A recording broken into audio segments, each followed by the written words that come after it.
Waggoottan ja'an darbanitti waldaaleen 198 gurmaa'uun hojjechaa jiraniin bu'aa qulqulluu qarshii miliyoona 228 ol argachuun fayyadamtoota ta'aniiru. Yuuneenota waldaa hojii gamtaa qonnaan bultoota 22 hojiilee qindeessa nyaata beelladaa, misooma aannanii, lukkuu, tursiisaa fi furdisa hoolaa fi re'ee akkasumas misooma qurxummiin dandeettii raawwachiisummaa isaanii dhiyeessii fi galteewwan meeshaalee bu'uuraa fi ijaarsa manaatiin yuuneenota humneessuun fayyadamoo taasisaa jira. Yuuneenichi yeroo ammaan tana piroojeektoota garaagaraa qabatee hojjetaa jira. Piroojeektii sanyii baay'isuu qaba. Piroojeektii horsiisa aannanii qaba. Piroojeektii furdisa loonii qaba. Kan biraa piroojeektoota kan amma keessatti jirru kana kan pooltariiti kan yuuneenichi qabatee hojjetaa jiru. Cuucii kan akka finnu godhan gara miliyoona 2 nyaata lukkuu kanaatiin bitanii miliyoona takka lukkuudhaan finne lukkuu gara lukkuu 12,000 kan yeroo takka galchine amma yeroo tokkoffaadha lammaffaa amma erginee jira. Inni tokkoffaa sanirraa gara 500,000 buufannee jirra jechuudha. Bu'aa. Kan biraa carraa hojii uumuudha. Gara nama 13 asitti carraa hojii uumee jira jechuudha sababa piroojeektii kanaatiin. Kan biraa meeshaaleen isaan bitan makiinaa Ayisuusii tokko nuu bitanii kan kuntaala 60 fuudhu. Ayisuusiin san nyaata loonii deddeebisa. Nyaata keessattuu qonnaan bulaa biratti waldaalee biratti piroojeektii kanaafis lukkuulee kanallee qonnaan bulaa bira geessuudhaan hojjetaa jira. Kan biraa asitti jinneetara gara qarshii miliyoona 3.9 bitanii jinneetarri sanis gaafa ifaan kun dhaame ifaanuutu galche tiraansfoormara qabna. Gaafa ifaan kun dhaame asitti itti fayyadamna. Lukkuuleen ifaa dhabaaf nu jalaaf wanni hin taatu lubbuun dhaban jechuudha. Kan biraa immoo meeshaalee lukkuu kanatti geejjiban gara 250 kan isaan bitanii meeshaa nyaatatti nyaatani kun kan isa kana isaantu bitee kan wanti irraa afaan isaanii kan ittiin irraa muran isaantu bitee waa hedduu piroojeektiin kun nu gargaaraa jira jechuudha. Miliyoona 12.5 kan isaan nu kennan yoo ta'u kaan immoo piroojeektichi cinaa tokko immoo kan yuuneenichaati kan hojjetamedha. Tokko duratti lukkuulee naannoo kanatti warshachi kun hin jiru beeylanni hin beekan jechuudha. Ooyiruu keessaa guuranii nyaachisaa turan. Amma immoo nyaata konsantireetiidha. Mana guyyaa guyyaatti akka agartan kanatti ajajaan jechuudha. Yuunivarsiitii Haramayaatti ni dhiyeessina. Makalaakiyaa Horsootti ni dhiyeessina. Ka faarmii gurguddaa jirama. Inisheetiivii mootummaatii wajjin wal qabatee guddaa jira bal'aa jira jechuudha. Bakka horsiisa lukkuulee adda addaatiif dhiyeessaa turre. Isaan kana hunda maali bu'uma isin akka argitan kanatti bu'uma piroojeektii kanaa waliin ta'e nyaanni warshichi keenya oomishu warshaa gosa nyaataa ja'a dala hojjeta. Kan lukkuu sadeenii jechuudha. Lukkuu killeedha kan foonii jechuudha. Fi starter caacuutiidha. Isaan kana hojjeta. Kaan immoo kan faatiningiidha. Fi deerii akkasuma karee illee ni jira jechuudha. Daa'imman duraan naannoo kanatti rakkataa turan hanqina aannaniitiin baay'ee rakkataa ture. Aannan qulqulluu dhandhama aannanii kan qabu reef dhiyeessuu jalqabame jechuudha. Eegan hojii kana jalqabne dhandhamuma aannanii arguu duriitti deebi'ee aannan arguu jalqabne jechuudha qotu bulaan. Jalqabumarraa kaasee karoora isaatiin akka hojii kanatti galu kan nu godhe gara dhaabbata kanaatti waan ta'eedhaaf mana ofii isaatiif ijaaree nu kenne jechuudha. Gaafa mana ijaaramee nu kennamu nuti immoo loon akka binnu goonee rakkoon naannoo kanatti jiru waan adda bahee jiruuf rakkoo adda bahee jiru kana rakkoo qote bulaa naannoo kanatti adda bahee jiru akka furuudhaaf jechuudha dhiyeessee irraa ka'uun jechuudha. Amma gaa loon amma galchine jirru kan naannoo kanatti hojiin kunis beekamaa waan hin turreedhaaf hojiin piroojeektii kanaa beekamaa miti duraan naannoo kanatti jechuudha. Piroojeektiin kun erga hojii kanaa asitti jalqabneen booddee loon kana asirratti galchine. Piroojeektiin misooma beelladaa fi qurxummiidha. Wanni isaan nu deeggaran baankii addunyaatti hojii biiroon qonnaa miliyoona 11.6 maallaqaan piroojeektii yeroo duraatti qoratame isarratti dhiyeessaa fi horsiisa furdisa re'ee irratti re'ee foon diimaa irratti kan qabanne bittaa re'eedhaatii fi nyaata akkasuma konkolaataa geejjiba re'ee ittiin geejjibamu meeshaalee maateraala ammallee bishaan rootoo bishaan ittiin dhiyaatu rootoo firii 2 akkasuma jenereetara yeroo ifaatiifis barbaachisu isa qofa osoo hin ta'in choopparii maashina xiqqaa nyaata re'eedhaatiin qaraadhaa fi wantoota adda addaa ittiin daakamu miliyoona 10 akka keessaa re'ee miliyoona 6 fi wayi re'eedhaa fi nyaataa kan ta'u nu deeggaranii miliyoona 4 tuqaa wayi marsaa duraatiif makiinaa fa'aa nu bitanii jechuudha.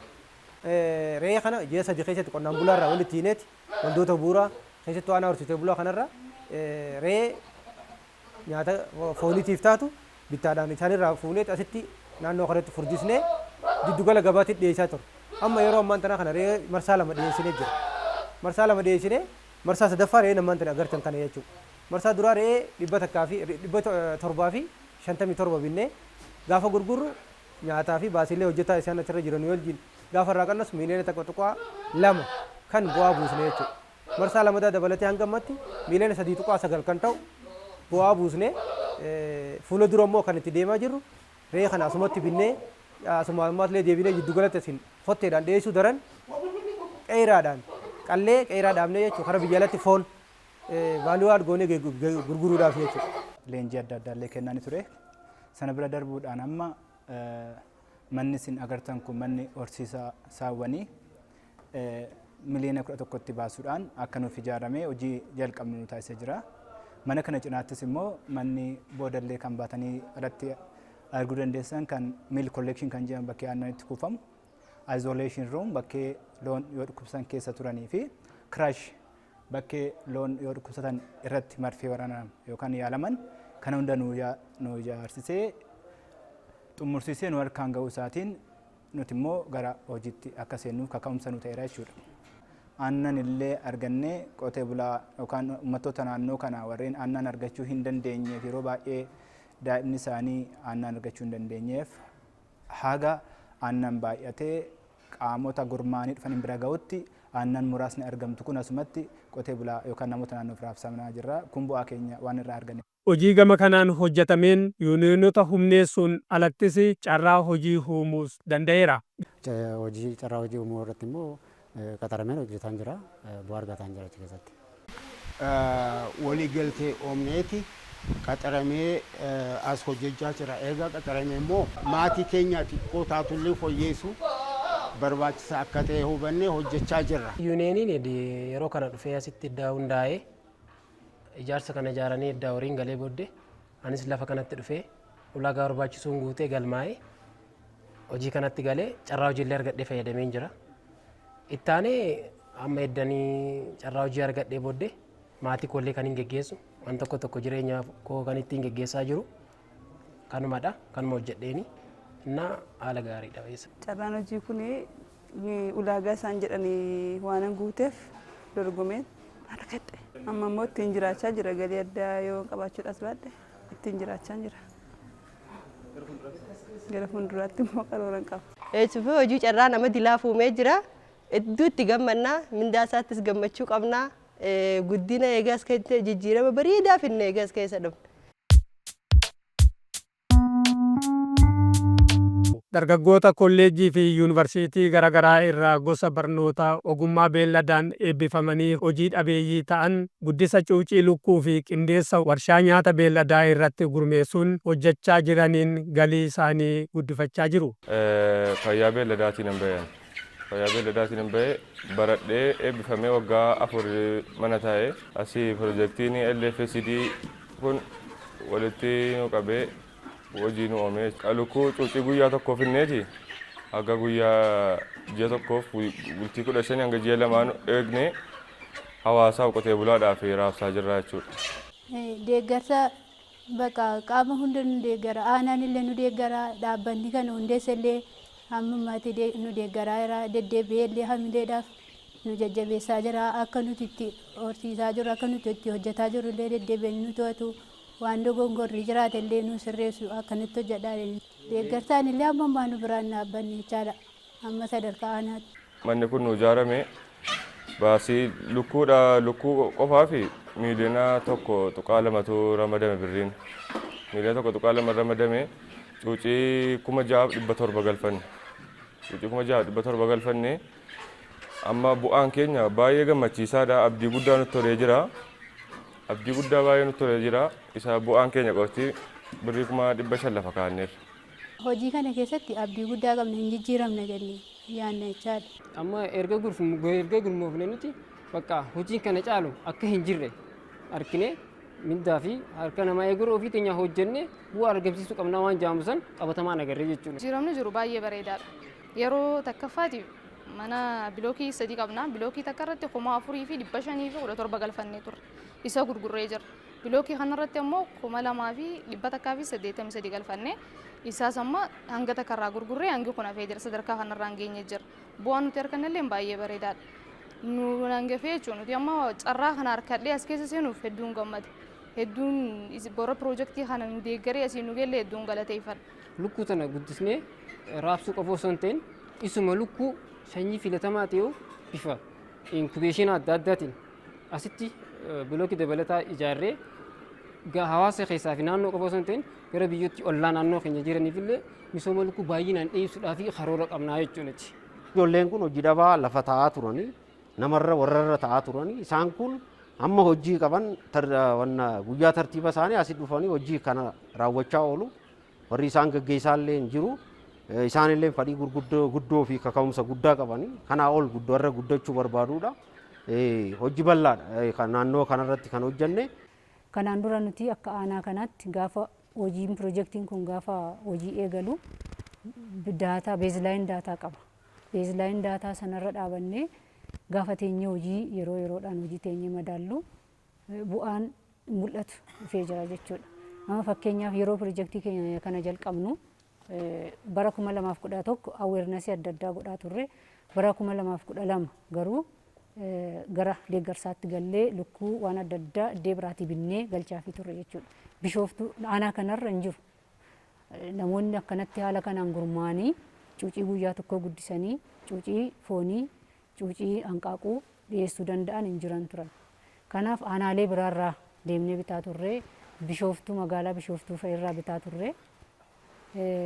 Amma garuu nutu dhiyeessaa jechuudha. Aanaalee ollaattiif illee nutu dhiyeessa. Maaliif waldaa baay'ee qabna waan ta'eef inni kaan killee irratti hojjeta, inni kaan oomisha lukkuu foonii irratti hojjeta, inni kaan guddisa cuucii guyyaa tokko irratti hojjeta.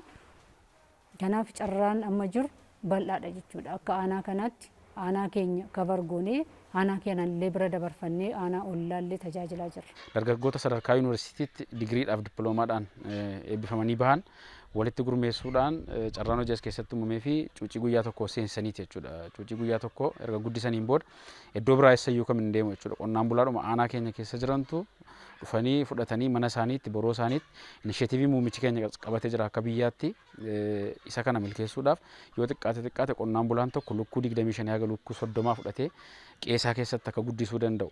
Kun gahee guddaa inni qabu keessaa tokko qaala'insa jireenyaa yeroo ammaa biyya keenya keessatti mudataa jiru hir'isuu keessattis gahee olaanaadha kan inni qabu.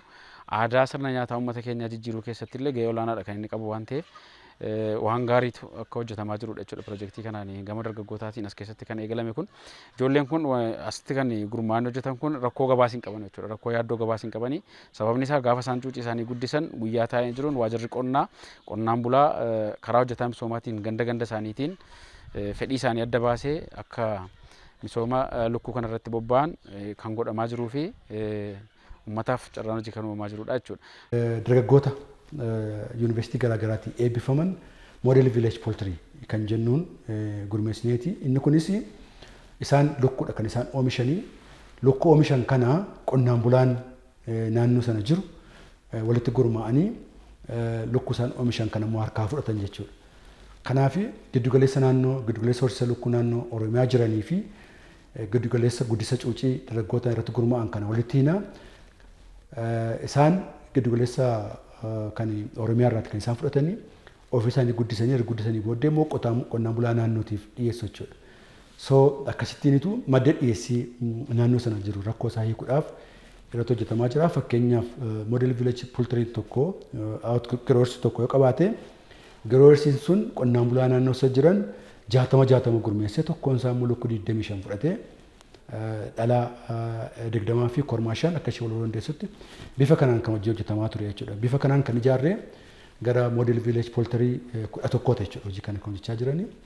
Yuuniinii gara 22 kan deeggaraa jirru. So akkasittiinitu walitti hidhamiinsa gabaa uumaa carraa hojiis banaa piroojeektiin kun hojjechaa ture jechuun ni danda'ama. Jalqaba namuu ijoolleen waldaan miseensa as keessatti argitan kuni yuunivarsiitii adda addaarraa eebbifamee dhufe. Akkuma beekamu ijoolleen waggaa tokko waggaa lama sadii ammas hojii dhabee namni xinnoo ture jira.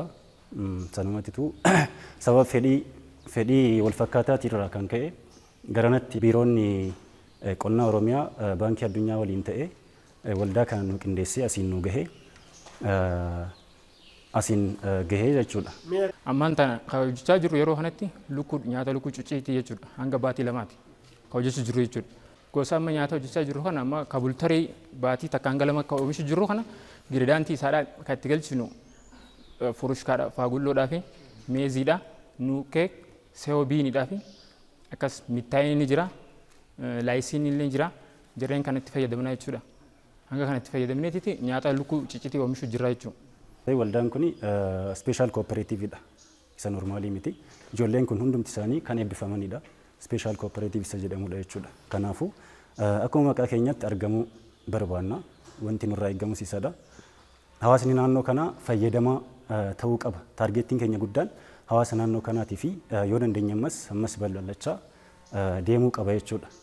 Ibduraafillee akkasitti hanga ajaja eeggachuu jira malee warreen buloorii guddinaatii fi akkasitti killeefillee ni oomishna jechuudha. Dabalataan ammas faatiniingii dalagu jirra jechuudha.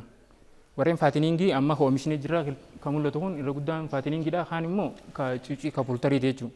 Ka faatiniingii akkasumatti meezii giraama 20 fi akkasumatti waayitillee gara furushkaa jechuudha 44 kiloogiraama, nuukeekillee 34 kiloogiraama, saaltillee kiiloo 2 itti galchine akkasitti kintaala kiloogiraama 100 keessatti kontentii kana galchine hojjechuu jirra jechuudha.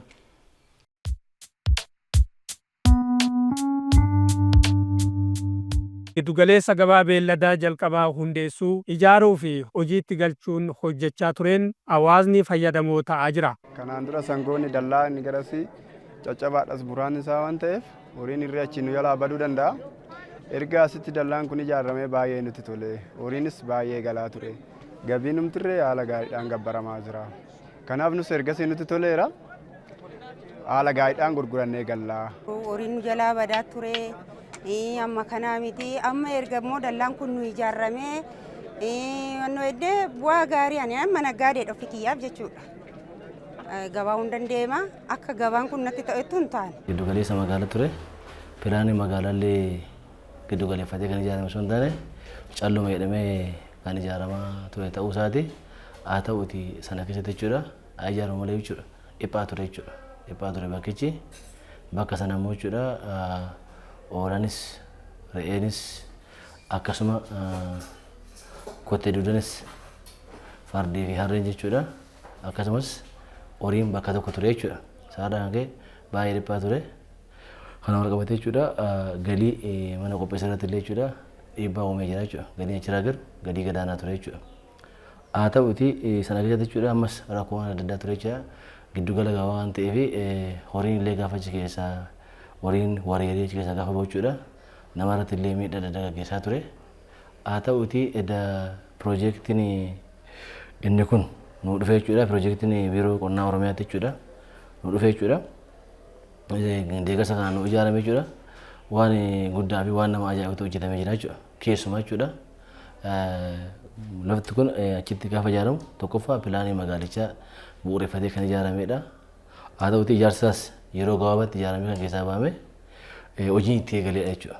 Kanaan wal qabatee akkuma jalqaba kaasuu yaala jechuudha inni dursaa bakka tokko ture. Amma garuu jechuudha akkaataa diizaayinii isaa sana jechuudha dhaabni horii qophaa, dhaabni kottee duudaa fardaa fi jechuudha qophaa akkasumas immoo jechuudha kan wal far'ee qophaa ta'ee bakka sadiitti addaan bahee yeroo ammaa kana tajaajila si'ataa kennaa jira jechuudha. Humna raawwachiisummaa caasaalee beelladaa sadarkaan jiru cimsuun, horsiisa beelladaa fi qurxummii fooyyessuun, oomishaa fi oomishtummaa gama kanaan jiru guddisuu keessatti gahee olaanaa taphachaa turee jira. Kanaanis humna giddugala qorannoo qurxummii fi lubbu qabeeyyii bishaan keessaa baatuu, deeggarsa meeshaalee fi caasaalee bu'uuraa ijaaruu fi suphuu dandeettii qorannoo fi horsiisa cuucii qurxummii cimsuu danda'eera. Giddugalichi qabeenya qurxummii karaa saayinsawaan qorachuun horsiisuun godinaalee fi magaalota hojii horsiisa qurxummii fi mijataa ta'aniif raabsaa jira. Egaa giddugaleessa keenya keessatti akka giddugaleessa keenyatti hojiin hojjennu teekinooloojii misooma qurxummii baasuudha. Akka waliigalaatitti teekinooloojii kana keessatti qabeenyi qurxummiidha uumamaan jiru teekinooloojiidhaan deeggaramee faayidaa uummataati akka oolu deebi'ee qurxummiin haala ammayyaatiin akkamitti akka oomishamuu danda'uu fi oomisha qurxummii san qotee bulaadhaaf rabsuudhaan qotee bulaan qonna qurxummii akka baruudha.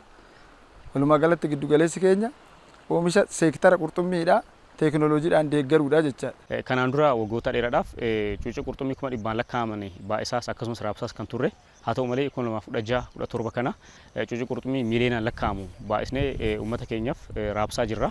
Kun immoo kan ta'e keessattuu sagantaan LFSDP jedhamu boondiiwwan hedduu dabalataa waan nu qopheesseef waan nu ijaareef isarratti hundaa'uudhaan akkasumas immoo yeroo ammaa kana hojii kan eegalle meeshaaleen hanga ta'e kan hanqatan indoor haacharii nu ijaaree jira. Inni immoo gaafatti dabalame kana caalaatti deemuu dandeenya. Ammaaf garuu boondiiwwan LFSDP'n nu ijaare kanarratti hundaa'uudhaan cuucii qurxummii miiliyoonaan lakkaa'aman baay'isaatii raabsatii jirra. Kun immoo fayyadama uummata keenyaa ni dabala jennee yaadna. Deeggarsi piroojeektii seektara misooma qurxummiif beelladaa kun biiroo qonnaatii fi baankii addunyaatiin kan deeggarame almost waggaa 5 darban aktiiviliin wajjin hojjetaa kan turedha.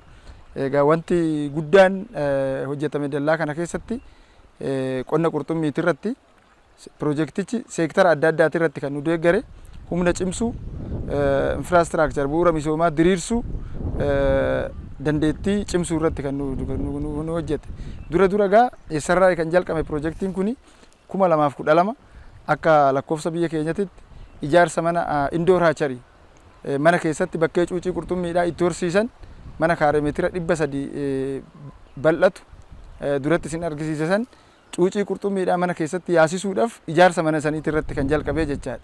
Manni sun milkaa'inaan erga jalqabamee booda baroota itti fufan mana san xumuree faasiliitii isaa guutuudhaan hojjetaati kan ture.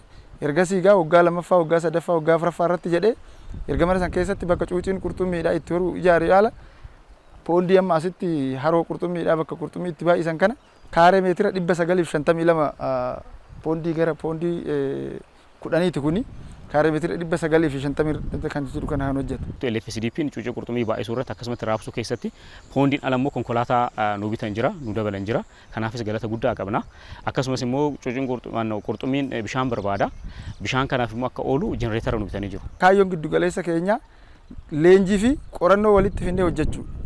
Yeroo ammaa kana barattoonni yuunivarsiitiidhaa adda addaa hoggaa dhufan ogeessonni misooma beelladaaf qurxummii irratti hojjetan hoggaa dhufan iddoo kanatti doormii qabatanii leenjii isaanii fudhatanii galanii hojii asitti hojjenne kana uummata qarqaaruu irratti hojii guddaadha. Ammaa jalqabamee jira. Barattoonni yuunivarsiitii irraa dhufan iddoo kana bulanii leenjii barbaachisaa ta'anii fudhatanii deemanii jechaadha. Akka naannoo keenyaatti giddu galeessa horsiisa qurxummii risachi qurxummii baatuudha. Dandeettii isa cimsuudhaaf hojii bal'aa kan naannoo sanatti hojjetamaa ture. Poondii kanaan dura turan haaressuu, haaraa ijaaruu, indoor haacharii mana keessatti akka isaan qurxummii oomishuu danda'an jajjabeessuu, nyaata achitti oomishanii qurxummii akka isaan dhiyeessaniif warshaa nyaataa bituu fi giddu galeessa leenjii akka inni ta'uufis meeshaa tokko tokko guutuudhaan dandeettii raawwachiisummaa yookaan fingerlins isaan oomishuu danda'an guddisuudhaa fi gama kanaan hojii bal'aadha kan hojjetame. Dhukkuba bu'aa qabeessummaa beelladaa danqan dhabamsiisuuf hojjetamaa jiru utubuuf dandeettii laaboraatoorii fi kilinika fayyaa beelladaa fooyyessuu keessatti ga'een piroojeektiin kun taphachaa ture salphaa miti. Dhukkuba akka biyyaatti maariyyee hoolaa firee jedhamu addunyaan bara akka lakkoofsa faranjiitti 2030 dhabamsiisuudhaaf irratti hojjetamaa jira. Akka biyya keenyaatti bara 2027 akka lakkoofsa faranjiitti hin dhabamsiifama jedhameeti kan hojjetamaa jiru. Hojii kan warra laaboraatoorii wajjin kan hojjechaa jirru. Hojii kanaanis bu'aa guddaan argamaadha kan jiru jechuudha. Dandeettii laaboraatoorii keenya laaboraatoorii 4 qabna kan naannoo keenyaatti isaanis cimsuudhaaf loojistikiidhaan hojii kan akka isaan milkeessaniif hojjechuudhaaf fi hojii bal'aatu hojjetamee gama kanaanis bu'aan guguddaan galmaa'achuu hin danda'ama. Talaalli yeroo yeroodhaan kennaa bakka jirutti dhukkubni kun to'atamu yeroo yeroodhaan sakatta'iinsa taasisaa deemnee yeroo ammaa kana bara kana keessa outbreakiin tokkoyyuu hin mul'anneeyyuu jechuudha. Egaa nu amma piroojeektiin akka naannoo keenyatti naannoo hojii keenyaa naannoo keenya waan jedhu naannoo hojii keenyaa jechuudha. Operational area jennaan Harargee Bahaa keessatti waan baay'ee nu gargaara. Aanaalee Oromiyaa keessatti hojii misoomaa fi itti fayyadama nyaata beelladaa fi teekinooloojii nyaata beelladaa fooyya'oo raabsuun kenna tajaajila mala namaan loon diqaalomsuu fooyyessuu wiirtuu leenjii qonnaan bultootaa jajjabeessuu keessattis pirojektichaan hojiin fakkeenyummaa gaarii qabu hojjetamaniiru. Iddoo FTC'n jirus manni leenjii qonnaan bulaa keenyaa jirus naannoo sanarratti suphuu irratti jechaadha. Axiriisaa dallaasaa ijaaruu suphuu meeshaalee giddugaleessa leenjii qonnaan bulaa kana keessa hir'atan guutuu kallattii kanaanis hawaasa keenya qonnaan bulaa keenya akka isaan naannoo sanatti baratanii teknooloojii qonnaatiin keessumattuu damee misooma beelladaa kanaan hubannoo argatan gochuu irrattis qooda guddaadha kan inni bahaa jiru jechaadha akka naannoo Oromiyaatti.